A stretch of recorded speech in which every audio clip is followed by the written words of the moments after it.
Chapter 14. I stood amidst a graveyard of flintcrete and twisted rebar, the last echoes of battle ringing in my ears like a tinnitus symphony.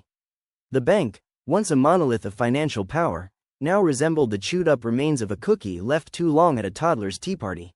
I took a labored breath, inhaling the acrid tang of smoldering electronics and scorched metal that always followed a good old-fashioned robot rumble. "Good job, Ice Wolf," I muttered to myself, the words dripping with a sarcasm only I could appreciate. Real subtle. My armor, formerly blue and silver, was undamaged, nothing had gotten through, but still the front was covered in blood that leaked from my nose. My legs felt like they'd been on a date with a jackhammer, and if Fatigue had a VIP lounge, my name would be plastered all over it. But there was no time for a pity party. I pulled a combat stim out and plugged it into one of the sockets in my arm. Bookworm was out there, probably on his way to me right now. My body screamed at me to take 5, but Star Knights don't get timeouts. Not when duty calls with a voice louder than a jet engine at a library. As the drugs worked their magic, knitting together my overstressed body, dulling the pain, I couldn't help but smile, a lopsided grin that had no business in this wreckage. But hey, if you can't find humor in the absurdity of life, or near-death experiences in my case, you're not living right. Bookworm won't know what hit him, I promised the silent cityscape, my blue eyes flashing with a determination that belied my battered state. This dog still has plenty of bite. A sudden distortion in the air snapped my attention, all aches momentarily forgotten. The ground beneath my feet vibrated with the raw power of incoming teleportation. "Showtime," I muttered as the space before me ruptured, and from the swirling vortex of light and shadows, Bookworm emerged. His mecha, a hulking silhouette against the mangled skyline, landed with the grace of a planetary dropship, quaking the very earth under its colossal weight. Taking a good look at Bookworm, I went over what I knew of his mecha. Bookworm's mecha, the Steel Librarian, model Goliath. Armament includes 2 arm-mounted hard points for external weapons currently fitted with twin plasma repeaters, 6 crystal force blast emitters, internal explosive storage. My mind rattled off mostly meaningless specs faster than I could process, but I got the gist: big, bad, and bristling with enough firepower to turn me into cosmic dust, and shields that could shrug off a direct hit from a comet or a nuke. The cockpit window irised open, and there sat Bookworm in his command chair, cables connected to his implants binding him to his starblade, a mighty warrior sitting on his high-tech throne. Opening my visor to look him in the eye, I switched to the night-only frequency. We locked eyes across the battlefield turned graveyard, a silent duel already underway. There was something electric in the air, tangible and tingling, like the moment before lightning strikes. "Looks like you've brought a mecha to a mano, I called out, breaking the silence, activating my comm to make sure I'm heard, unable to resist the jab even as my internal systems flagged warnings left and right. Bookworm made no move to laugh, nor did he seem inclined to humor me with one of his lectures. Instead, his gaze drilled into me, twin lasers of pure disdain that seemed to dissect my very soul. Underneath his scrutinizing stare, I felt an involuntary shiver creep down my spine. "Feeling chatty today, or is it just glares on the menu?" I prodded, hand gripping my rift cutter. Taking on wings piloted by men who knew nothing of how Star Knights fight is one thing, facing an old knight who knew all of my tricks and then some was a completely different star goat. The air between us crackled with more than just residual teleport energy. It was heavy, charged with the kind of hostility that could ignite the atmosphere. And yet, we stood motionless, 2 statues in a world gone silent but for the distant rumble of unstable buildings and distant wail of alarms. "Come on, old man," I urged, half cocky, half desperate to break the tension. "You gonna hover in that tin can all day, or do we get to talk about why you're playing the big bad wolf?" Despite the bravado, I knew words were my best weapon. If I could just goad him into talking, maybe I could stall for time, find some angle to play that didn't involve going toe-to-toe with my former mentor. That was a game I'd lose, humor or no humor. The silence shattered like thin ice under a heavy boot as Bookworm's voice thundered from the speakers of his mecha.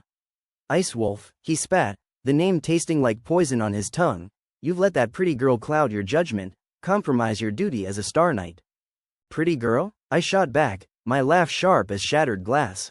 "That pretty girl is royalty, and under a Star Knight shield, and last time I checked, our oath includes protecting the innocent. Or did you fry that part of your circuitry?" His mech loomed over me, a steel behemoth against my bloody form. "Innocent?" The word was a snarl, laced with venom. She's anything but. You're too blinded by her charms to see the dagger she's holding behind her back. Blinded? I retorted, a snort escaping me despite the gravity of the situation. Yeah, I was totally blinded by her charms, when you decided to play the exterminator. You attacked first, remember? You cut off my implants and tried to turn me into scrap metal while I was T-posing, so you no longer have the authority to order me around. Protecting Princess Helen was just icing on the cake. Besides, I've tasted her dagger and it wasn't too bad. Your humor won't save you, he growled, his mecha's joints whining menacingly as it shifted its weight. Fools and rebels are the only one who cling to the myth of the T-pose, Bookworm growls. Maybe, but the long beards endorse it, I say, and despite the corpo's best wishes most of the knights honor the stance, so you can't order me around anymore, big guy. I lecture, enjoying the ability to shove some facts in his face despite the tense situation. I was referring to the belief that if a superior attacks an underling while they are T-posing, they are forfeiting their authority over the underling. Pretty much every underling of any kind holds to this belief, and everyone in authority tries to say it isn't real. The Star Knights, and by extension the Empire, is undecided and have been for most of the Empire's existence.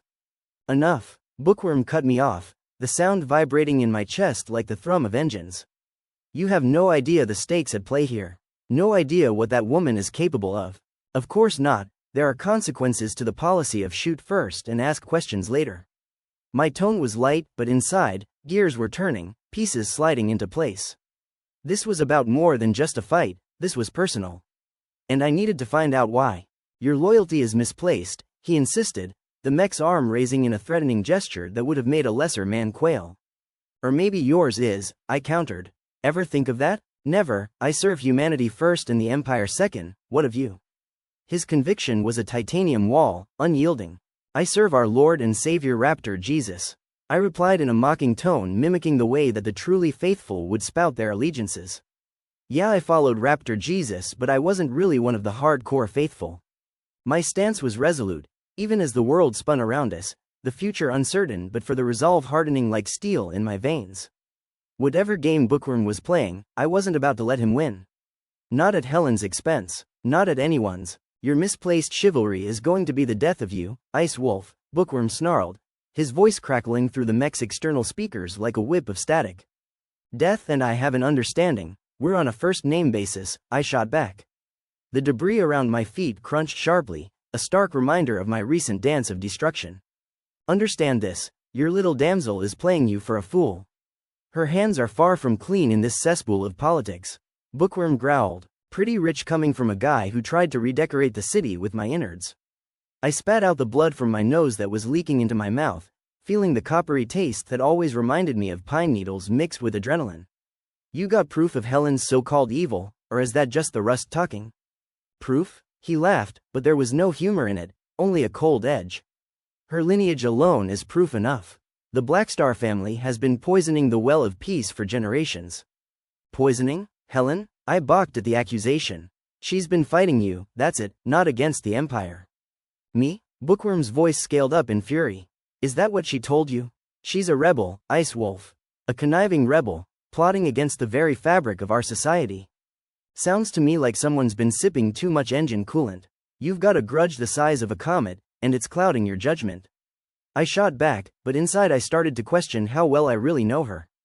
Blind loyalty to a pretty face will be your undoing. My actions were never about you.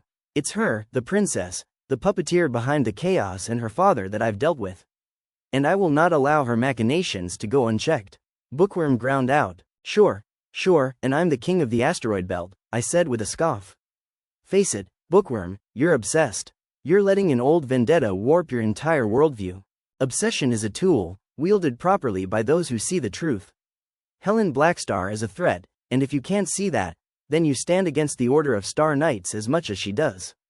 Bookworm responded, threat or not, she's under my protection. And I don't buy into ghost stories without a little more than smoke and mirrors. My eyes narrowed as I readied myself. So either put up some real evidence, or shut down the dramatics. His mecha remained motionless, a silent monolith against the backdrop of a skyline punctuated with scars of battle. But behind that steel facade, I knew the gears were turning, calculations being made. This wasn't over, not by a long shot. Conniving rebel? I echoed, incredulity sharpening my tone to a knife's edge. That's the orbit you're circling? Last time I checked, princesses were more into grand balls than grand conspiracies. Also, she is what, 18 or 21, hardly enough time to come up with a grand conspiracy. Bookworm's laughter rumbled through his mech's speakers, a deep, unsettling sound that rolled over the debris-strewn streets like thunder from a storm yet to break. Wake up, Ice Wolf. You think those royal galas are just about fancy dresses and empty flattery? They're breeding grounds for schemes, and Helen Blackstar is no delicate flower in the court's garden, she's the thorn. Thorns have their uses, I shot back, masking my shock with bravado. My mind raced, trying to reconcile this warped narrative with the Helen I knew, or thought I knew. They protect the rose. Protect? The word was practically spat out. Is that what you call it when one manipulates from the shadows? Better than stomping around in a giant metal fist, shooting first and asking questions never? My pulse hammered beneath my armor, I was playing a dangerous game. I could jump away, but they still needed time to free the nobles. Or maybe you've torqued every bolt too tight on that oversized tin can of yours. His mecha loomed, a steel titan against the smoke-veiled sun, but Bookworm held his fire. The silence stretched taut between us, loaded with unspoken threats and unanswered questions.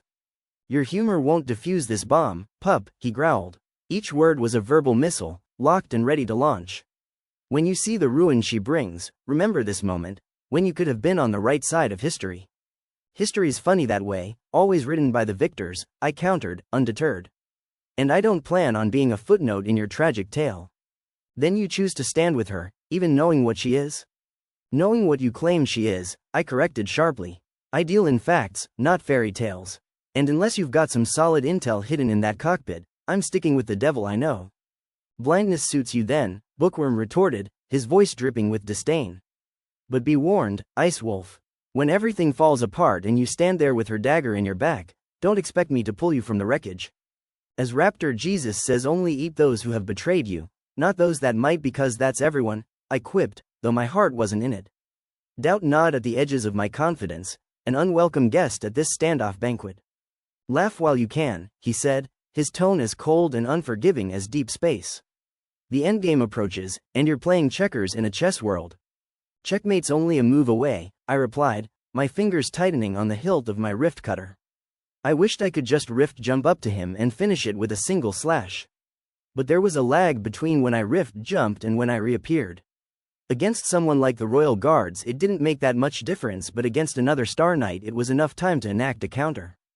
We were two warriors locked in a battle of wills, our words as cutting as any blade. His towering mecha stood still, a silent sentinel in the eye of the storm we'd conjured with our clash of convictions. Neither of us willing to yield, neither of us able to strike, a stalemate of epic proportions with the fate of a princess, and perhaps the whole planet, hanging in the balance. The air vibrated with the heat of his words, each syllable a missile launched from the cockpit of Bookworm's menacing mecha. You think you're defending honor? Ha, the Blackstar family is a blight upon the galaxy. That pretender to the throne, Werner Blackstar, he murdered my cousin, the rightful Duchess of Key, in cold blood. Stole her land for his empire, and drapes his crimes in the star-spangled cloak of a knight's legacy, using the shield given by his father to get away with literal murder. I could see the fire in his eyes despite the distance, a seething inferno of years suppressed by political niceties now erupting in a volcanic accusation. The name Blackstar sparked around us like a live wire, threatening to electrocute the truth in a tangled web of old vendettas. Accusations are cheap, I shot back, standing my ground against the behemoth of steel and fury before me. Murder is a heavy word, Worm. You sling it like spare parts in a scrapyard brawl. Naivete or denial, Ice Wolf? He sneered, the mech mimicking his contempt with a hiss of hydraulics. Either way, your shield of ignorance won't protect you when the truth raises your little fairy tale to ashes. Then consider me a dragon slayer, I declared, my voice steady as the thrumming of my pulse against the cool metal of my armor. If there's treachery, I'll expose it, with or without your benevolent guidance. I swore an oath to protect Princess Helen, not to bow to the paranoia of has-been knights with grudges older than the ruins we stand on.